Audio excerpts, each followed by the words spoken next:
Hello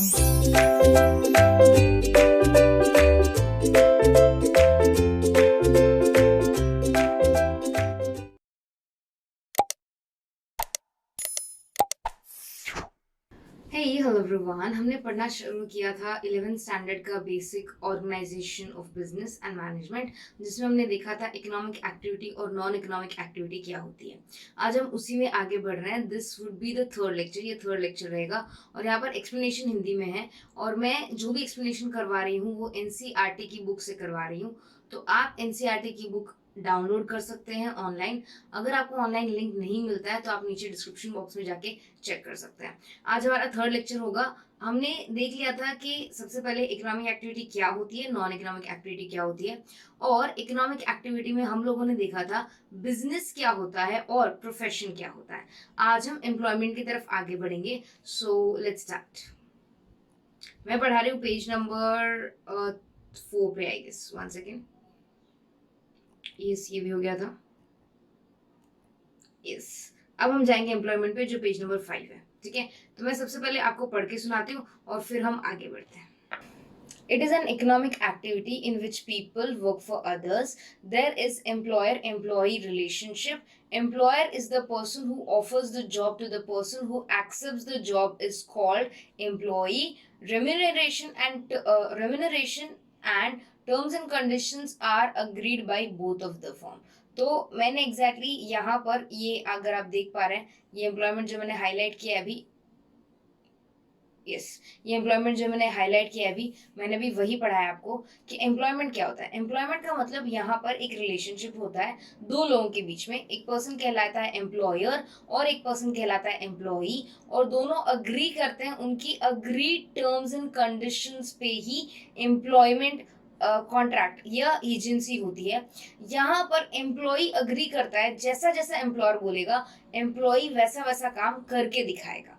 correct. So this is basically simple, अगर layman की भाषा में कहूँ, मतलब सिंपल लोगों की भाषा में कहूँ, it could mean to job. अगर आप जॉब करते हैं इसका मतलब आप एम्प्लॉयमेंट में हैं। ठीक है ना। इसके फीचर्स पे जाते हैं हम लोग। Aim, the main aim is to earn money. यहाँ पर मेन एम क्या है एम्प्लॉय का? अगर सपोज मैं कहीं जॉब कर रही हूँ तो मेरा मेन एम क्या है? To earn money. Yes, in the same way अगर कोई मुझे जॉब दे रहा है तो उसका मेन ऑब्जेक्टिव क्या है कि वो मुझसे काम करवाना चाहता है कुछ जो वो नहीं कर सकता क्योंकि उसके पास टाइम नहीं है या एक्सपर्टीज नहीं है, एक्सेट्रा। क्वालिफिकेशन, अब हर एक जॉब को करने के लिए आपको क्वालिफिकेशन चाहिए। इसका मतलब अगर आप उस जॉब के लिए, उस जॉब के लायक हैं, या आपको उस जॉब के बारे में सब कुछ आता है, आपको एक्सपीरियंस है उस जॉब का, तो आप वो जॉब कर सकते हैं। तो बाकायदा उसके लिए इधर आपको स्किल्स चाहिए या क्वालिफिकेशन चाहिए, जो भी चाहिए, यू नीड दैट। अगर आपके पास वो स्किल्स या क्वालिफिकेशन नहीं है तो बहुत दिक्कत आएगी, you can not get the job. इसीलिए जॉब के लिए पहले टेस्ट लिए जाते हैं, इंटरव्यूज लिए जाते हैं, बैकग्राउंड चेक किया जाता है, रेफरल मांगे जाते हैं, रेफरेंसेस पूछे जाते हैं, एक्सेट्रा। मनी रिटर्न्स, यस, यहाँ पर एम्प्लॉय, कोई भी एम्प्लॉय, मैं हूँ या कोई भी पर्सन है, वो जॉब क्यों करता है? क्योंकि उसको कुछ मॉनेटरी रिटर्न मिल रहा है, क्योंकि उसको कुछ पैसे मिल रहे हैं जो उसको कमाने हैं, अपना लाइवलीहुड चलाने के लिए, अपनी जिंदगी गुजारने के लिए जो पैसे चाहिए, उसके लिए वो क्या कर रहा है? उसके लिए वो ये जॉब कर रहा है। कैपिटल, इसके लिए हमें कोई कैपिटल नहीं चाहिए। जैसे हमने बिजनेस में देखा था और प्रोफेशन में देखा था, आपको थोड़ा बहुत कैपिटल तो चाहिए बिजनेस स्टार्ट करने के लिए या इवन प्रोफेशन स्टार्ट करने के लिए, बट जॉब के लिए आपको कोई कैपिटल की रिक्वायरमेंट नहीं है। आप किसी कंपनी में जाइए, अपना रिज्यूम दीजिए, इंटरव्यू दीजिए, टेस्ट दीजिए, और अगर उनको आपका परफॉर्मेंस अच्छा लगा तो वो आपको रिक्रूट करेंगे, और इन सारे प्रोसीजर में आपको कोई भी कॉस्ट नहीं लगता। The next is registration. यहाँ पर कोई रजिस्ट्रेशन की भी रिक्वायरमेंट नहीं है। जैसे अगर हम प्रोफेशन की बात करें तो प्रोफेशन में जैसे सीए है, कंपनी सेक्रेटरीज हैं, डॉक्टर्स हैं, उनको बाकायदा मेंबरशिप नंबर लेनी पड़ती है, तभी वो अपना प्रोफेशन कंटिन्यू कर सकते हैं।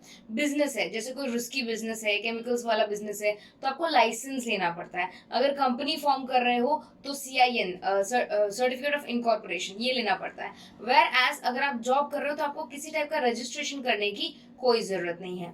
The next is non transferability. Yes, job usually transferable नहीं होता।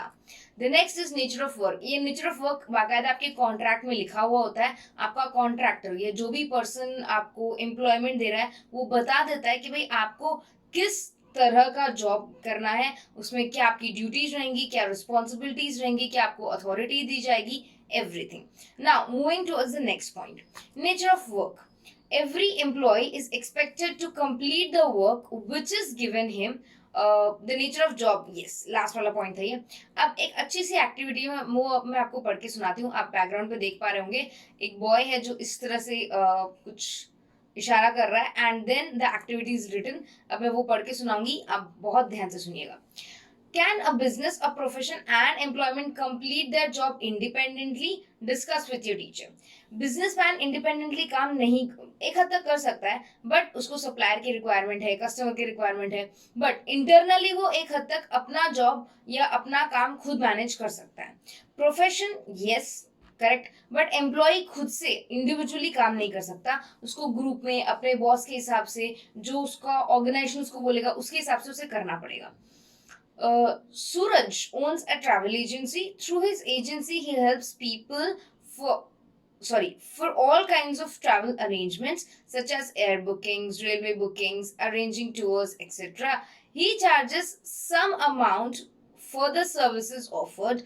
Is Suraj a profession or a businessman? क्या लगता है?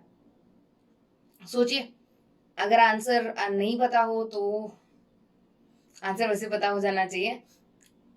आप अपने आंसर कमेंट सेक्शन में दे सकते हैं पॉज करके, बट बाय चांस अगर आपको आंसर नहीं पता हो तो आंसर बहुत ईजी है, इट इज़ अ बिजनेस। इसके लिए बाकायदा आपको कोई सिर्फ एक लाइसेंस चाहिए, that is the driving licence and the registration of company, but it is not a profession, it is not a job, it is a business. Today, due to new technology, the production can be done in bulk quantity, and people also prefer machine made products rather than handmade. Yet, a Pathni, a kind of sari, and handloom equivalent of Solapur have a lot of demand in market. In order to find out the reasons, discuss with your teacher. तो आजकल के time में बहुत सारे products ऐसे market में बिकते हैं जो मशीन से बनाए जाते हैं, लोग ज्यादातर वैसे ही प्रेफर करते हैं, बट एक पैथनी साड़ी होती है जो हाथ से वोव की बनाई जाती है और उसकी डिमांड मार्केट में ज्यादा है। इसका मतलब जो हैंडमेड प्रोडक्ट्स हैं, आज वो टाइम वापस आ चुका है जब हैंडमेड प्रोडक्ट्स की वैल्यू बहुत ही ज़्यादा इंक्रीज हो चुकी है, तो वो थोड़ा एक्सपेंसिव होता है ऑफ कोर्स, क्योंकि इसमें मशीन की जगह लेबर लगता है, लेबर का कॉस्ट लगता है, but yes it has its own charm, and इसमें स्किल लगता है सारे के सारे एम्प्लॉयज का। It is like a very skilled activity. तो yes, this is, you can say, one of the reasons, that the trending reasons. Okay, now अब business objectives करेंगे हम लोग। What are business objectives? अगर आप बिजनेस कर रहे हो, बिजनेस हम क्यों कर रहे हैं? To gain profit. प्रॉफिट कैसे कर सकते हैं? मैन्युफैक्चरिंग से या रीसेल एक्टिविटीज से। हमने देखा था मैन्युफैक्चर करेंगे या रीसेल करेंगे, ठीक है। अब यहाँ पर all business activities are guided by objectives. These are further classified into economic objective and social objective. तो बिजनेस या व्यापार जो है उसके जो ऑब्जेक्टिव्स हैं, ठीक है, वो दो प्रकार के होते हैं। सबसे पहले इकोनॉमिक एक्टिविटी या इकोनॉमिक ऑब्जेक्टिव बोल सकते हैं हम लोग, मतलब it is related to money, it is related to certain returns, it is related to getting something back in consideration. Whereas if we talk about societal objectives या social objectives, ये society के लिए होते हैं, इसमें प्रॉफिट कमाना main नहीं माना जाता। अब हम इसके आगे चलते हैं। इकोनॉमिक ऑब्जेक्टिव्स में देखिए देयर आर 4 सब पॉइंट्स, अगर आप देख पा रहे हो तो। The first is earning profit. सबसे पहले हम क्या करना चाहते हैं? हम यहाँ पे अर्न करना चाहते हैं प्रॉफिट, इसलिए तो हम बिजनेस कर रहे हैं, हम इन्वेस्टमेंट लगा रहे हैं, हम लोगों को लेकर आ रहे हैं, हम उन्हें एम्प्लॉयमेंट अपॉर्चुनिटीज दे रहे हैं ताकि हम उससे प्रॉफिट कमा सकें। Second, search new customer. Profit कैसे कमा सकते हैं? अगर नए कस्टमर आएंगे तो हमारा रीच बढ़ेगा, that could be one of the ways to achieve the profit. Third, innovation. Innovation मतलब नए नए टाइप के प्रोडक्ट जो आप रिसर्च के थ्रू लेकर आ सकते हो, और various kinds of recent trends को फॉलो करते हुए इनोवेटिव प्रोडक्ट्स लेकर आ सकते हो। अगर आप इनोवेटिव प्रोडक्ट्स लेकर आते हो ना, जो मार्केट में किसी के पास नहीं है, ये मार्केट में पहली बार आया है, तो वो कस्टमर को बहुत अट्रैक्ट करेगा और उससे आप कस्टमर को बहुत ज्यादा सेटिस्फाई कर पाओगे।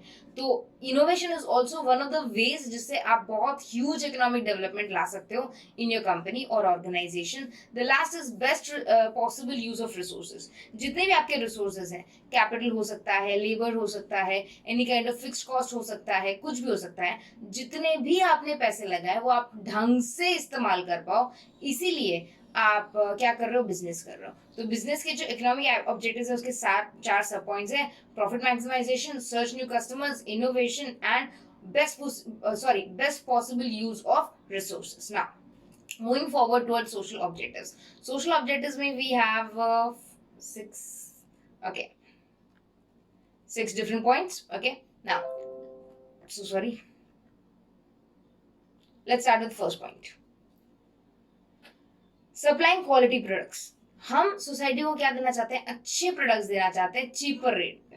अब क्योंकि कंपनीज लार्ज स्केल पे मैन्युफैक्चर करती है तो बहुत सस्ते में मैन्युफैक्चर करती है, और क्योंकि वो सस्ते में मैन्युफैक्चर करती है तो सस्ते में आगे सेल भी कर सकती है। सो ये एक सोशल ऑब्जेक्टिव हो गया। दूसरा, अवॉइडिंग अनफेयर ट्रेड प्रैक्टिसेस। अब अनफेयर ट्रेड प्रैक्टिसेस क्या होती हैं? अनफेयर ट्रेड प्रैक्टिसेस गलत प्रैक्टिसेस होती हैं जो कि नहीं करनी चाहिए और जिसको सरकार ने काफी हद तक रोक रखा है through various kinds of act. For example, आप एक कस्टमर हो, आप मार्केट में जाते हो बिस्किट्स लेने, ठीक है, तो आप अपनी मर्जी का कोई भी बिस्किट चूज कर सकते हो। अगर आप जिस प्रोविजन स्टोर पे गए, आपके जो भी अंकल है वहां पर, उन्होंने बोला कि बेटा ये बिस्किट ले लो, ये अच्छा है, लेकिन आपको वो बिस्किट नहीं पसंद, तो आप क्या बोलोगे कि अंकल मुझे ये बिस्किट नहीं चाहिए, मुझे दूसरा वाला बिस्किट चाहिए। इसका मतलब आप डिसाइड करो कि आपको क्या चाहिए, आप डिसाइड करो कि आपको कब चाहिए। यस, एमआरपी से ज्यादा प्राइस दोगे नहीं। सो ये क्या है? ये है अबॉलिशन और avoiding of unfair trade practices. जब कस्टमर को सारा राइट मिलता है कि मैं क्या खरीदूंगा, कब खरीदूंगा, कितने में खरीदूंगा, वो सब कंज्यूमर जब डिसाइड करता है, तो अनफेयर ट्रेड प्रैक्टिसेस नहीं होती। अनफेयर ट्रेड प्रैक्टिसेस कब होती है? जब सेलर आपको चीट कर रहा हो, या सेलर आपसे जानबूझ के बोल रहा हो कि भाई यही product low, something like that, जो कंज्यूमर के विश में नहीं होता। ठीक है। The next is employment generation. जितनी ज्यादा कंपनीज बनेंगी, जितने ज्यादा बिजनेस खड़े होंगे, उतने ही ज्यादा लोगों को एम्प्लॉयमेंट अपॉर्चुनिटीज मिलेंगी।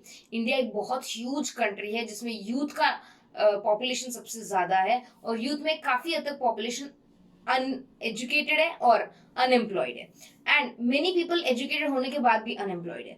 तो अगर इस टाइप की नई नई कंपनीज आएंगी तो उनको एम्प्लॉयमेंट अपॉर्चुनिटीज मिलेगी। इसके लिए रिसेंट में, if you remember, make in India concept भी चला था इंडिया में, जहां पर यंग एंटरप्रेन्योर्स, इंडियन एंटरप्रेन्योर्स को प्रमोट किया गया था, so that they can bring business and companies and further develop the employment situation in India.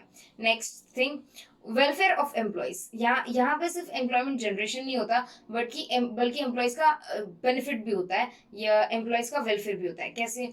उनको बहुत सारे इंश्योरेंस कवरेज देती है कंपनी, काफी सारी कंपनी एम्प्लॉयज के लिए हेल्थ इंश्योरेंस करवाती है, एक्सीडेंट इंश्योरेंस करवाती है, देन प्रोविडेंट फंड की सर्विसेज देती है, उनको डिग्निटी से अपना काम करने देती है।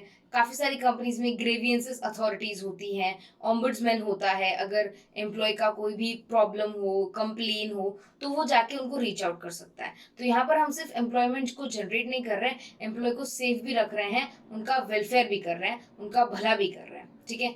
The last is helps to solve social problems. जो सोशल बड़ी बड़ी प्रॉब्लम्स है, लाइक अनएम्प्लॉयमेंट की है, अनएजुकेटेड पॉपुलेशन की है, एंड बहुत सारी चीजें, उसमें कंपनी बहुत हद तक मदद कर सकती है, लाइक ट्रैफिक जैम्स में, ग्रोथ ऑफ स्लम्स में, इन सब में।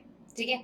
अब role of profit in business, अब ये जो है ये हम नेक्स्ट क्लास में करेंगे, बिकॉज आज हमने कर लिया what do we understand by employment, the various characteristics of employment and objectives, profit objectives या economic objectives and non economic या सोशल ऑब्जेक्टिव्स ऑफ बिजनेस। आज हमने ये कंप्लीट किया। आई होप आपको ये वीडियो अच्छा लगा हो। अगर कोई डाउट्स हो तो प्लीज पूछिएगा, कमेंट सेक्शन में मेंशन जरूर कीजिएगा। Take good care of yourself, study hard, bye everyone.